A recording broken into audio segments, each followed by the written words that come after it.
So we're going to record this as well, just in case all goes to hell. But guys, you all know who this dude is. If you haven't seen his face, you're either not online enough, you're not building, you're getting the wrong information. And so I'm really excited to bring the man, myth, legend, Dan Henry into the Sales Kings group for all of you guys to benefit from and hear about how you can actually unlock some of these digital millionaire secrets that this dude is hiding somewhere in Florida. So really excited to be here. Dan, welcome. Excited to have you here. Thanks, man. Excited to be here. Sweet. So honestly, let's get right into it because you've got so many freaking interviews lined up. You just launched a book, which we all have been super excited to get. I actually listened to the whole audiobook yesterday. And so, of course, we see you on this stage, right? We see you where you are now. We see you speaking. We see you winning all these awards. But it wasn't always like that, all right? And we all know that it wasn't an overnight success. So I really want you to quickly, I know you have a story about how you got into selling your education. If you want to quickly just let people hear about that, because I think it's so cool. Sure. I expand on this in the book a lot, but it's, I was going to school for audio engineering. And one day I came across this guy at a Guitar Center. I was hanging out at a Guitar Center, and this guy could not figure out what microphone to buy.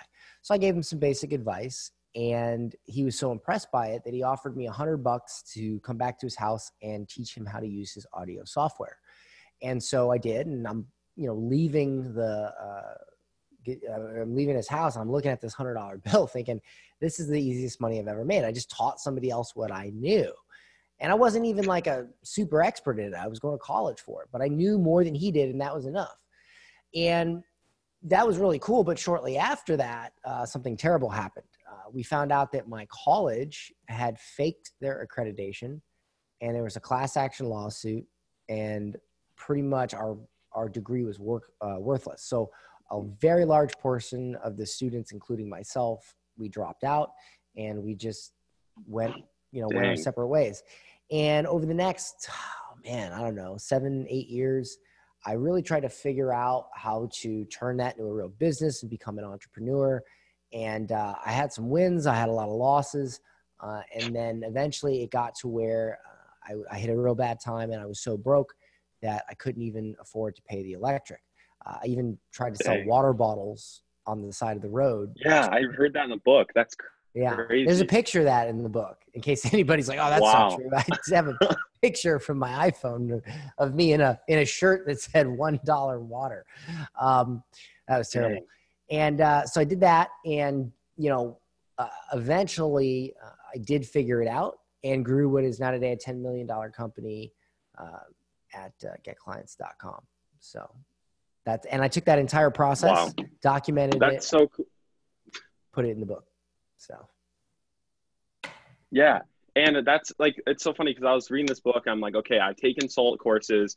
I see all your content, right? And so I'm like, what's going to be in this book? Like, how much is he really going to unlock and give away? And I was like, holy crap. I was kind of wondering, I was like, dude, you're kind of pushing it, because a lot of these books, it's just like, the front, top of the funnel kind of thing, push you. But there's so much in there for people to just get it started right away.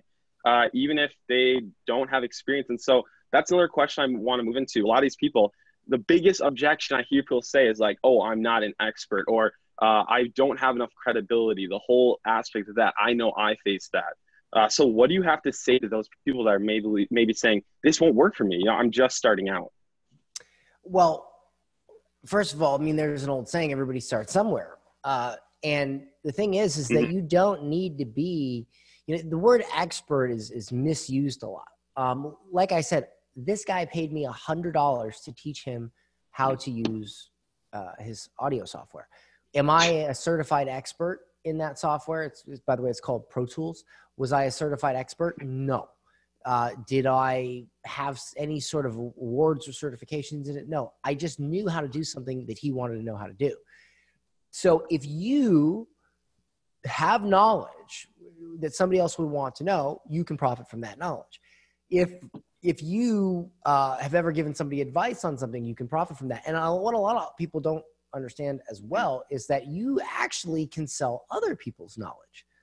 you don't like the information business is Mm. $325 billion industry, and normal everyday people are getting a big chunk of that pie. And if you, let's just say for a moment that Yeah. you don't know anything, right? You could sell other people's information. Look at Andrew Warner from Mixergy. He interviews business experts and sells access to the interviews. Look at the jump rope guys. They teach people how to jump rope, and they've made millions from teaching people how to jump rope. Like, Yeah. there's a guy that made $1 million from teaching people how to use Microsoft Excel, and he's not even like a certified Excel person. If you know how to do something and you could show somebody how to do it, you can sell that knowledge. And if you're not sure, then there's no better reason to get a copy of the book, because the book will show you how to make that a reality, how to take something small that you may not realize people will pay for and turn it into a real business. Yeah. And that's so cool. And I love how, like, in the book as well, you go into pre-selling and the whole thing of having a beta launch. I know that's something I've done in my business, and it works like crazy. It works like crazy. Like, you beta launch, you know, it's a proven product at that point. And so why with you, why did you decide to get into beta launching and pre-selling your courses, making it such a big and powerful machine in so many education businesses now in the world? Well, because my very, very, very, very, very, very first course that I ever tried to sell failed massively. I spent months getting it together. I spent a lot of money in software and graphics and just all this crazy stuff. And I made this product, and then when I went to launch it, nobody bought it. And I had to message people directly to get them to buy it. I sold like 12 copies. And then on top of that, when they got it, they didn't like it. Okay. So when you do a pre-launch, or sorry, when you do a beta, it not only allows you to validate that people want it, because if nobody wants it, it doesn't matter how much time you spend on it, it ain't gonna matter. So yeah, you not only validate the fact that people want it, but at the same time, with my beta process, you actually turn it into a good product. So, you know, think about this. What would you rather do? Would you rather put together an educational product, guess and hope people like it? Or would you rather work with a batch of students while you're putting it together to make sure that they understand it and that it helps them, and then refine it with that initial group, and then take that and sell it to the masses? And now you have a scalable business. Yeah. It's almost a no-brainer at that point. It's almost a no-brainer at that point. And, you know, a lot of people, you pre-launch it, a lot of things, and this is for me too, with my program, something that I'm always torn between is high ticket and just the classic, like, low ticket, $497, $997, right? And I got people over here saying, do this and then do that. And we hear people are always torn, like, do I do the high ticket and low ticket? And so I know you talk about this in your book, and, you know, how you've done your model, and you're big on high ticket, but why is that? So why do you think that that's the best, or, you know, the best thing for certain people, and what you find the best for yourself? Well, would you rather pay a amateur golfer? Well, actually, let me put it this way. Yeah. Would you rather pay $1,000? Let's say you wanted to become a really great golfer, right?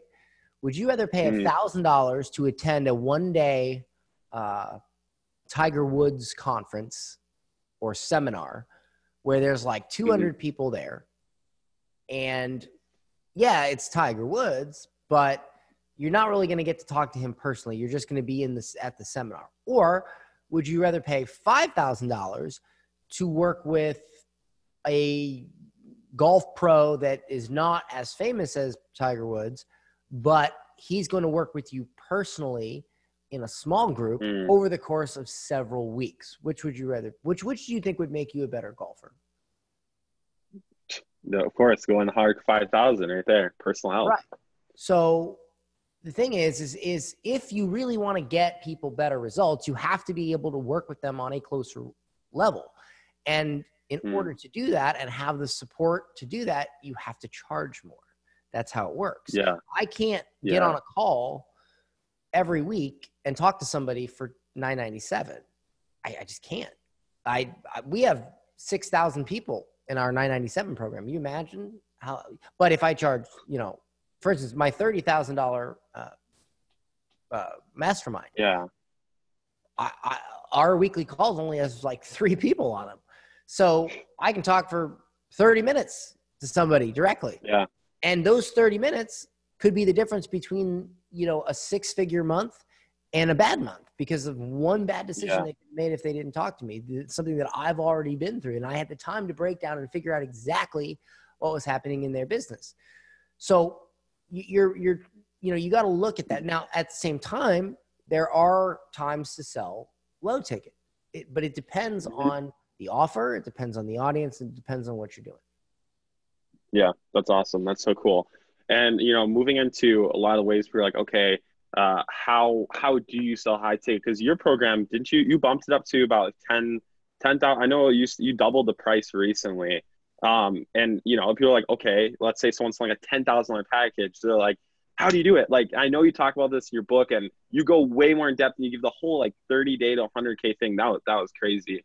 But how are you selling your high ticket? What are the framework or the systems you're using? Because everyone's talking about this whole, all these new strategies and stuff. What are you doing right now to stick to what works for you? I think people complicate this a lot more than they need to.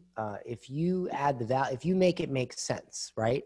If it makes sense, if the investment makes sense, that's really all you need to do. Like, let me give you an example. Let's say that you want to sell high ticket, right? And let's say that I could teach you how to close high ticket offers every single week. You could close at least 1 or 2 a week. That's if you're terrible. And let's say you're going to charge $5,000, right? Now let's say that I said to you, okay, Josh, I will teach you how to close 1 to 2 $5,000 sales every single week. Book the sales calls and close the sales every single week for the rest, however long you want to do it, right? Would you trade 2 of those sales? Would you give me 2 of those sales to learn how to do that? Oh, of course. Well, yeah, you'd be crazy not to. Okay. So that's the thing is, in my program, I teach how to sell high ticket. So the price of my program, whether it's 5,000, 10,000, 30,000, I mean, even if it was 30,000, you're trading 6 sales. What stock can you buy? What investment can you make that could even touch that in terms of ROI? You can't. So it makes sense. Let me give you an example. Let's say you were an expert in weight loss, right? Yeah, you could sell a $500 weight loss program, or you could sell a $3,000 weight loss program to traveling businessmen that are struggling with their weight because they're traveling so much, and you could tailor it for them. See what I'm saying? So it has to make sense. Does $3,000 or $5,000 weight loss program to a normal person make sense? No, a $500 or a $300 program makes sense. But does a $3,000 to $5,000 program for a traveling executive make sense, where the person is going to make a plan specific? Yes, then it makes sense. Okay. It just has to make sense. So once it makes sense, the process of selling it doesn't really change. The offer just has to be presented right. Nothing really changes about the sales process. Yeah. That's so cool. That's awesome. And you kind of coming off of the whole thing with the offer. And this is something that a lot of people talk about, Russell Brunson, irresistible offer, all these people talk about creating irresistible offer. What do you think needs to go into an offer to make it irresistible? What should the outline, or what should that look like? And how do you make an offer irresistible? I feel like some people overcomplicate this. Well, it has to be able to, the biggest thing that makes an offer irresistible is clarity. Okay.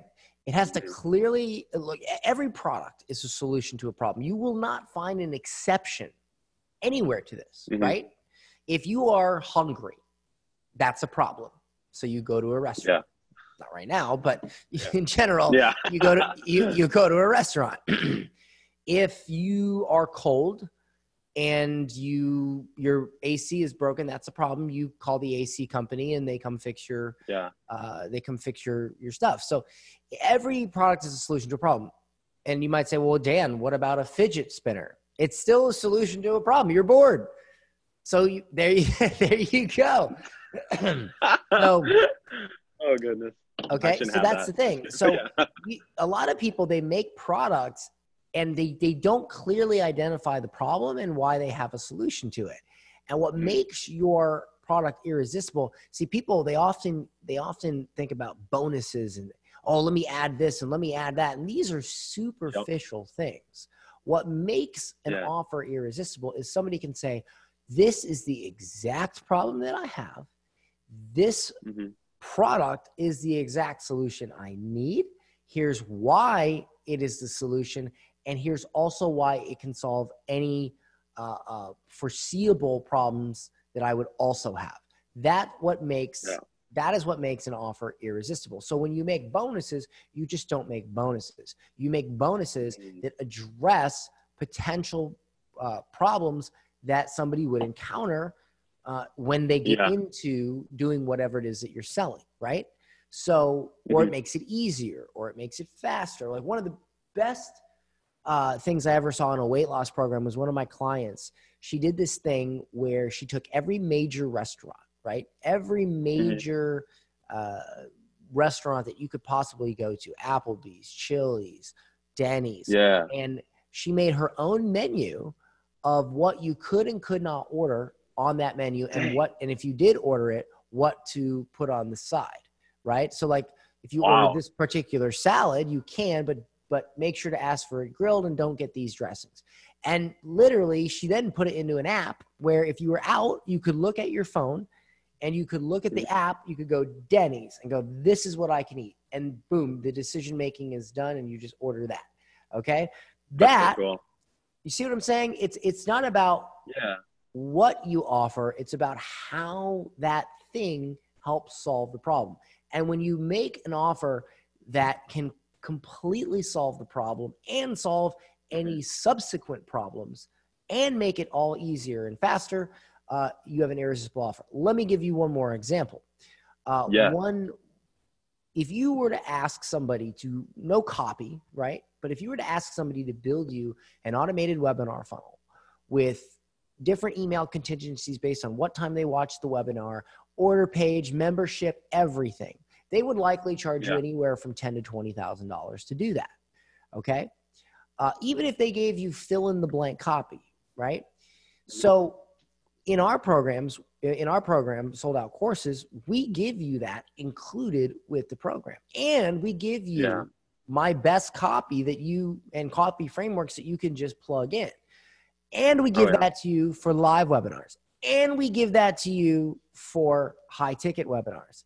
And we give that to you for audience building. And we give you a chargeback prevention funnel. You just download them and you plug in, it's done. It's already done for you.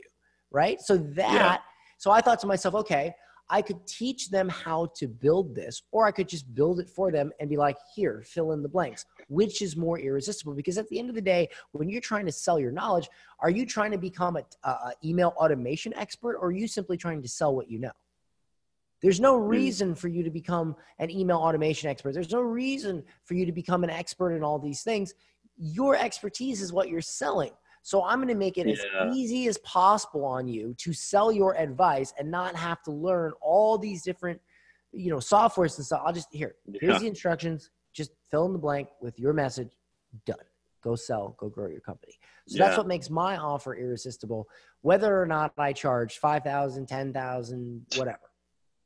Yeah. Or even just looking at your book, right? Your free book, even that, I see it as that irresistible offer. I mean, you're still giving people to fill in the blank stuff inside of that kind of offer. And so with all this, right, the high ticket, all the stuff we just talked about, and like, there's all these different things, and people like I said, the big thing I see is people overcomplicate. I overcomplicate.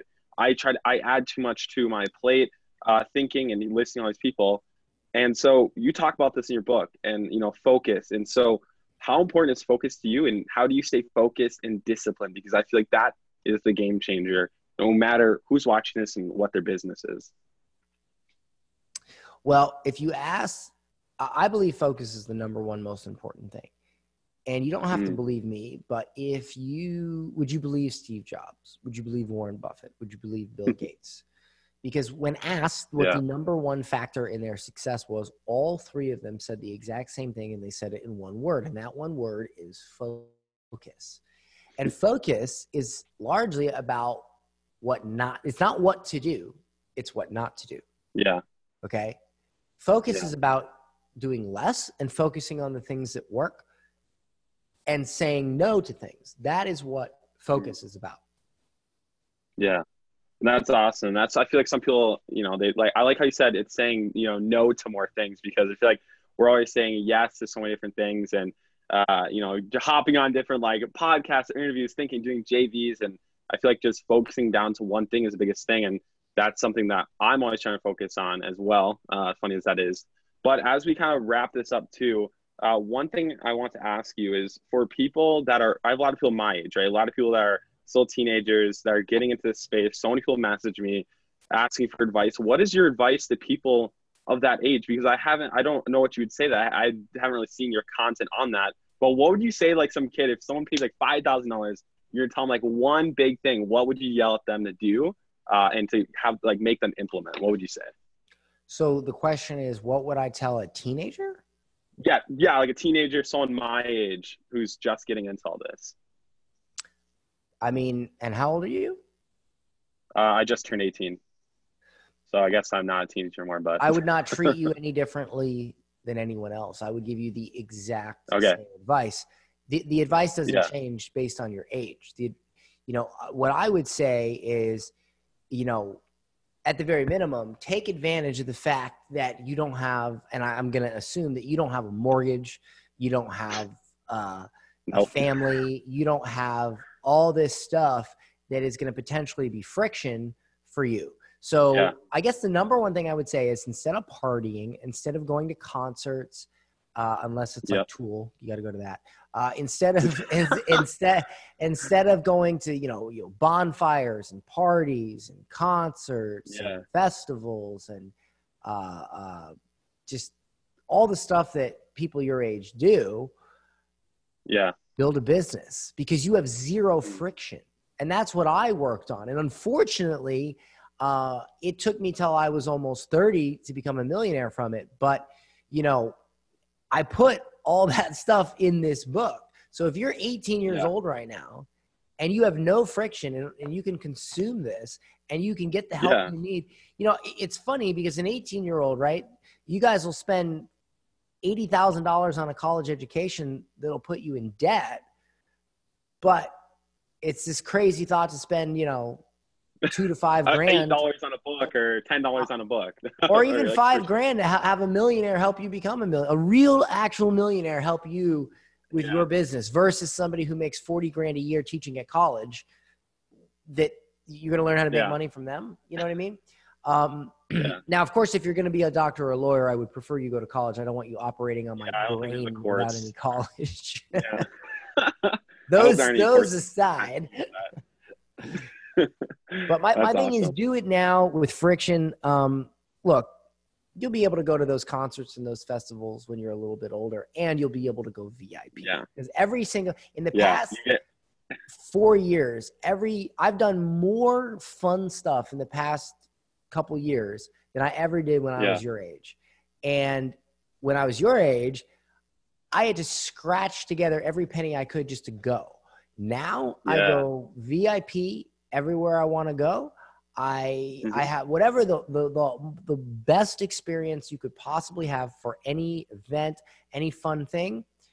I have it because I took the time to build my business and figure it out. And now I can enjoy it a lot better. That's awesome. Now, let's kind of wrap this up. One thing I want to ask, and I always ask anyone who always interview, what is your why? Why do you do this? It's not always easy. It's not always pretty and perfect. So what pushes you forward to build this, 8-figure business that you now have and sustain? Well, I'll tell you my why. We live in a society where it is socially acceptable to spend $70, $80, $90, $100,000 on college. And that's encouraged. To put ourselves in debt before we even get out into the world, all to wait 4 years to maybe just maybe get a $50,000 a year job, but likely will end up working at Chili's. And that is not okay. Yeah. And there are millions of people out in the world that have knowledge that can help improve someone else's life, even in a small way. And if our formal education system will not raise the bar, then by God, we'll do it ourselves. And I you love that. would like to take what you know and not only profit from it, but do your part, even if it's small, to help change the world, then you need this book, because that's what this book will help you do. Yeah, 100%. Well, dude, I love that so much. And I know that you have so many different interviews to get to. But guys, I just want to say real quick, I personally, I read this, or I listened to this book, and it's come in the mail, and I'm going to read it again because I'm a visual learner. And, you know, I've watched your courses. I've seen all your stuff. I'm following it. I'll be the first person to vouch for everything you're doing.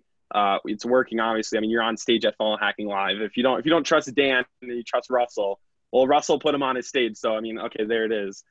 So guys, you know, I'm going to be leaving the link for you to get this book for free everywhere that this video is going to be.